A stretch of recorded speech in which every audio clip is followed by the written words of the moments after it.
been no news beyond the postseason meeting that McPhee had with Leonsis and the team president.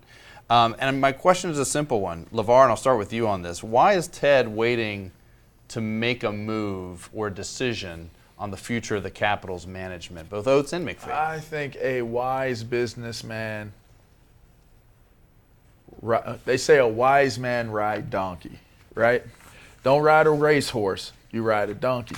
Why? Because a donkey is going to go at a pace where it's not too fast. You're going to get to where you're going, but it's not too fast. You're not so much in a hurry where you miss things. Honestly speaking, I have no idea what Ted Leonsis plans to do. And so if you're going to make a decision, one would say wise business strategy is to have a replacement. If you don't have a replacement, then you don't make the fire, because you want to be able to hit the ground running when you make that decision. That's first and foremost, whether it be coach or GM. Second way of looking at it is you have to weigh everything out. And do you feel as though you can get to that next step, that next place with these guys you currently have in pocket? And if that's what he feels, I feel like the longer it takes, the more you'd have to assume that there's no decision to be made. It's just business as usual, and that's always a possibility. Matt? Yeah, I mean, I think that's part of it. I think you want to know what you're going to do next. And there's a comfort level that Ted Leonsis has with George McPhee.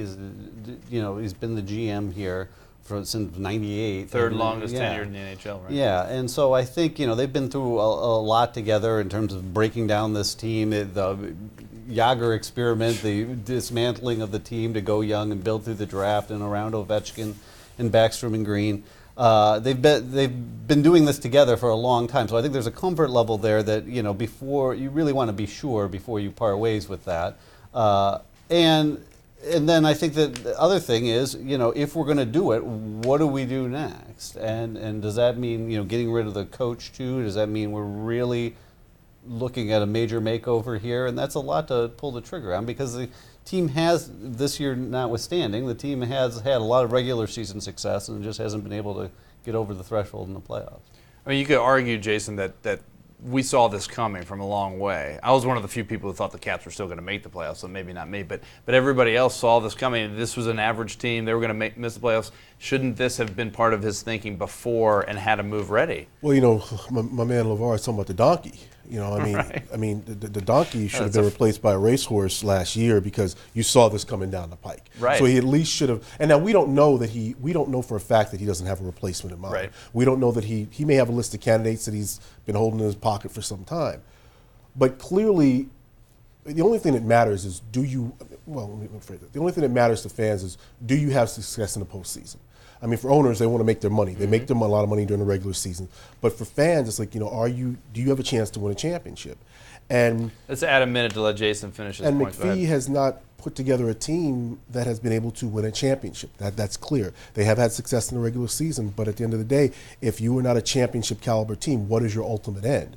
So, maybe he doesn't want to replace him. Maybe he doesn't have a list of candidates. There are a lot of factors, but the longer this goes on, you're going to create doubt in your fan base about what are you doing, and I think that's the right. I mean, concern. you would think if this is going to be business as usual and he doesn't make a move, that at some point he has to come out and give a vote of confidence or re-sign the man, right? Maybe McPhee has to give kind of a PowerPoint keynote presentation of what he plans on doing, and that's why you should keep me. I mean, maybe he's giving Ted Leonsis for his job. Everything I know of Ted Leonsis is he's a fair man and he's a sensible man. So maybe it's just one of those situations where he's trying to give him every bit of opportunity to save his job. Maybe it's for Oates and for McPhee. Another possible, I know this is an out of left field possibility, the Wizards are in the playoffs right now. Does that play any factor at all? Shouldn't. No. I know. I just throwing it out there. Out of left.